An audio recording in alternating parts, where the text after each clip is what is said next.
Terima kasih. Selamat malam. Perkenalkan, saya Arif dari Prakirwan Meteorologi Penerbangan dari BMKG. Salah satu faktor yang mempengaruhi keselamatan penerbangan yaitu cuaca. Di sini BMKG sebagai lembaga pemerintahan dan kementerian memiliki tugas untuk memberikan informasi cuaca baik pada saat take off, landing maupun pada saat perjalanan. Di sini sesuai dengan tema kita yaitu altitude, ternyata ada dua kata yang memiliki arti yang hampir sama yaitu height dan elevasi.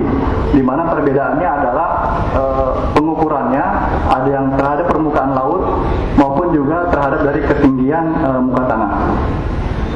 BMKG melakukan pengamatan, salah satunya yaitu adalah pengamatan permukaan, di mana ada pengamatan hujan, kemudian suhu, durasi matahari, kemudian tekanan, juga arah dan kecepatan angin.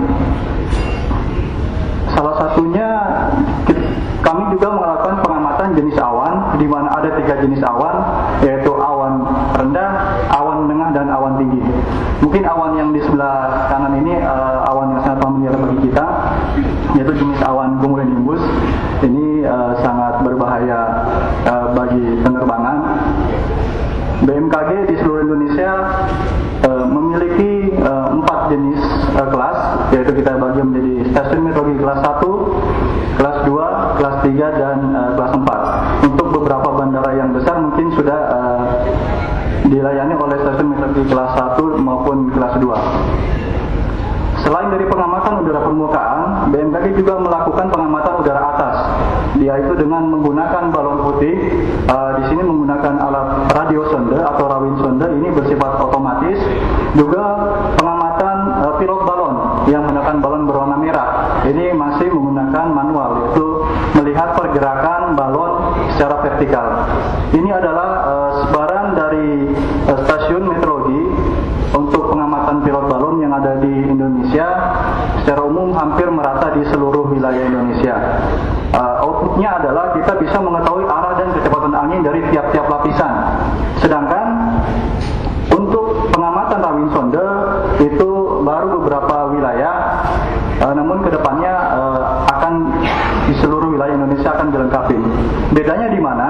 Untuk pengamatan rawin sonde itu selain arah dan kecepatan angin, kita juga bisa memperoleh data suhu dan kelembaban dari tiap-tiap lapisannya. Nah, ini adalah hasil dari pengamatan baik radio sonde maupun dari pilot balon. Kita bisa mengetahui profil vertikal dari atmosfer, di mana kita saat ini berada di lapisan troposfer, penerbangan pun berada di sekitar troposfer sampai dengan stratosfer. Setelah data-data diamati, data tersebut kita buat sandi, kemudian kita kirimkan melalui jaringan lokal di dalam BMKG sendiri maupun jaringan yang bersifat keluar, yaitu baik melalui AFTN yang ada di bandara maupun jaringan lainnya, sehingga data tersebut dipertukarkan secara internasional.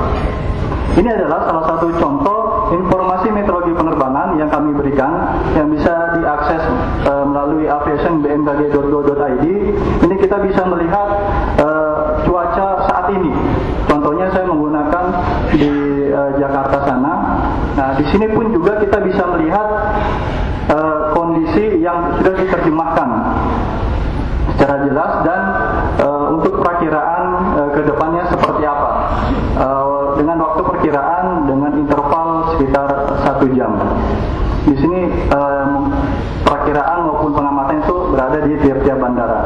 Juga kita memberikan informasi tutupan awan dengan menggunakan satelit, kanal infrared, water vapor, kemudian visible maupun jenis awannya. Nah, mungkin teman-teman bisa lebih jelas untuk melihat dari jenis awannya, bisa sangat terlihat jelas. Juga kita memberikan informasi arah dan kecepatan angin serta suhu pada tiap-tiap lapisan, sehingga para end user atau pengguna kita bisa mengetahui berapa sih arah dan kecepatan angin serta suhu dari lapisan di mana kita terbang.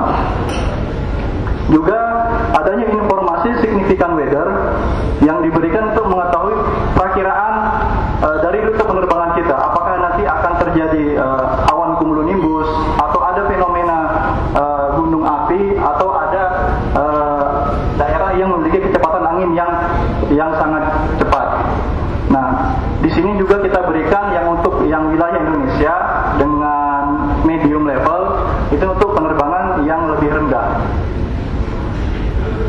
Selain itu juga kita berikan informasi terkait freezing level, yaitu lapisan di mana suhu di atmosfer itu 0 derajat. Ini sangat penting karena terkait dengan aerodinamis dari suatu pesawat. Nah, ini juga kita memberikan informasi terkait Gunung Merapi. Aktivitas Gunung Merapi, di mana ini contohnya adalah Gunung Karangetang yang ada di Sulawesi Utara. Ini kami berikan untuk peringatan kepada mungkin teman-teman dari penerbang. Juga kita memberikan informasi pergerakan debu vulkanik menggunakan citra satelit Himawari yang beberapa waktu lalu digunakan untuk melihat aktivitas Gunung Raung, apakah berbahaya untuk penerbangan ke Surabaya maupun ke Bali. Dari informasi yang ada tersebut, teman-teman end user biasa memintanya dalam bentuk briefing atau dalam bentuk hard copy kita berikan, sehingga bisa informasi tersebut bisa lebih jelas diterima dengan baik. Mungkin demikian dari saya. Jikalau ada pertanyaan atau kurang jelas nanti bisa kita diskusikan di belakang. Untuk kantor meteorologi bisa hubungi di alamat sini atau di bandara-bandara itu biasanya sudah tersedia kantor meteorologi. Terima kasih.